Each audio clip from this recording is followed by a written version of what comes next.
Ako na di man ay dato. Pag tanong mo sa inyong silingan. Sa una, gamay kami. Nako yung sabat ay padayon kay may balang na ako edad. Padayon na ako. Among silingan sa una, isa rin ng TV. Unya, dato na kayo mansali. Tausog na mga silingan ng TV. Unya, dito may maginahinay, may utanaw. Sila na pagod ang bintana. Marami kasi sila. Di bintana dito. Tanaw dagat kayo ni. Grabe ang kuan ba, no? So, una, when you grow older, una ani mo nga, uy, dili na manimi dato, may pa sila, may TV, kami wala, no? But a little child doesn't know. She thinks, or he thinks that his father is a Superman, no? Ang tanaw sa bata siya mamahan, Superman. Kaya niya tanang dali, paliti ko ana, daghan kay ipapalit. Then you need to explain nga, dili pa nato makaya ang barko na. Wala pa matay pantalan. Pantalan? Muna sa nga, dili pwede na din. Wala ka matay pantalan. Wala nga, kinahanglan, masabtan sa mata. Kaya dili na masabtan, magbalik-balik na. No? Muna, ingon si Jesus, unless you be converted like this child. Yan naman, ang gusto ni Jesus nga kita, magpakabata nga focus sa itong attention. When we want something, atong gibutang atong kasing-kasing nila. Muna gusto sa kinaya na, and the child is dili pa corrupted ang young mind what is happening around us. No? Muna ako, nagwali ko dito kung katong 300 ka mga missile bomba, kung sa Pilipinas to gitira, babay Pilipinas. Matay masaluha to. Wala ayon dong.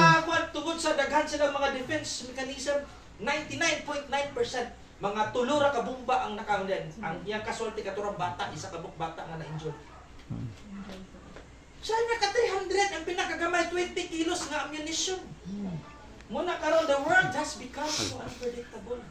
Ang mga tao karon makuyawan na, init na kay sunanan. May naka-heatstroke, ma-stroke, ato si Dennis Pascubilio, naglakaw lang, withdraw na siya kwarta, siya kay bugnaw, mga sa 1 liter bag, patay sa dito, collapse. Kita kakuyawan ta, asa ta, naitay because of these wars. Rumors of wars. Pertussis, mga virus and everything, pero kinigbagta, wala na siya. Kasayo na. Ana. As what I've said, a child thinks that her mom is a superwoman. Muna, ingon si Jesus, let us be converted. You will by no means enter the kingdom of God. Kuhaon ko na ito ang mindset, ang kinaiya sa bata. Dili kay magpakabata-bata. Pastor, isuda ko daw na, Pastor, mag-inom tag milk ka na magbunjing ba? Taon na, no? So second is, therefore, whoever humbles himself as this little child is the greatest in the kingdom of heaven. Kitsa ko na ito'y magpakaubos. Kinanglan ka, mainusinti ka ng butang, aning kalibutanan. Atong muna-huna, puno na ito sa mga butang na langit noon. Amen. Ako, ma-bless ko sa mga bata. Kami kay, kami nagdagko ng mga aning nga mga klase nga mga pagtulunan. No? Pag mata na ko, nakita na kong papa nga si Pamulam, si dalon po ko sa gasang bulakan.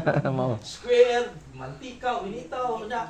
Pagkita na ko, kasi gisag barahan na po ko siyang likod dito. O ito, nakabalo kag piyat-piyat, tanan nga mga baraha.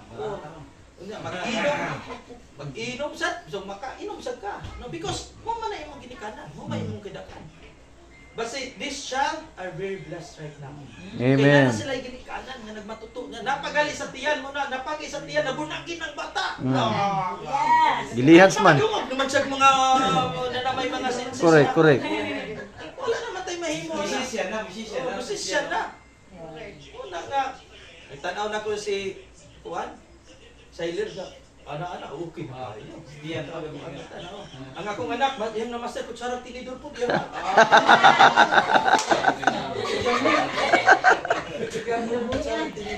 Bantog na dagko. So, therefore, whoever humbles himself like a little child. Kaning mga bata, grabe ang ilang determination yan eh. That's why, pagkadako nimo, muna ako mas estudyante, ingon ako nga, class ka na, after abot mo sa iyong panimalay.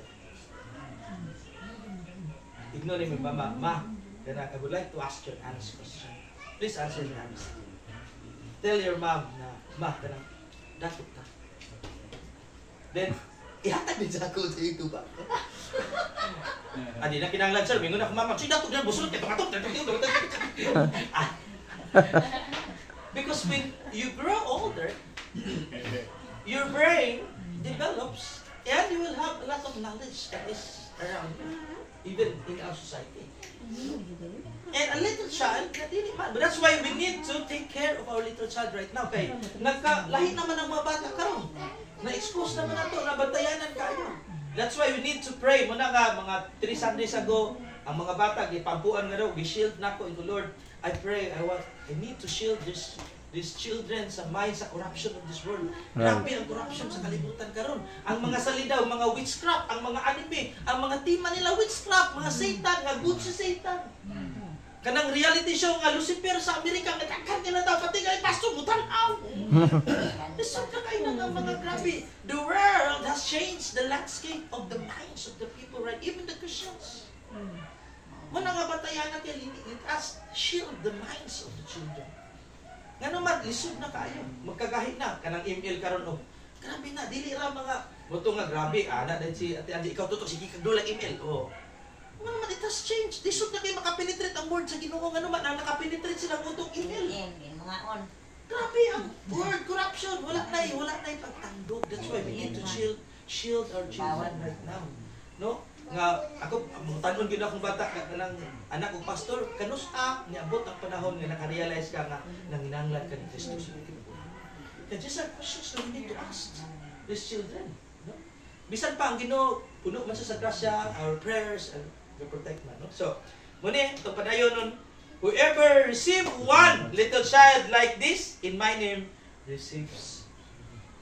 Sa nagkakinsa ko ning makadako. That's why ang Korea tungod sa ilang successful kay nga children's ministry dita kanila makaswalo. That's why Pastor Dodge didot ang yang kuan mga bata no nga kinahanglan matuto maampuan because these are seeds na atong giso sa mga tao. Nga kini nga mga seed mabubuan ni siya, mabot ang panahon, mo-grow ni siya, hangtod nga mutubo ni siya, mamunga ni siya and our rewards no ato nang madautan. Munang hindot kay sana. That's why we need to take care of our children. Labi na si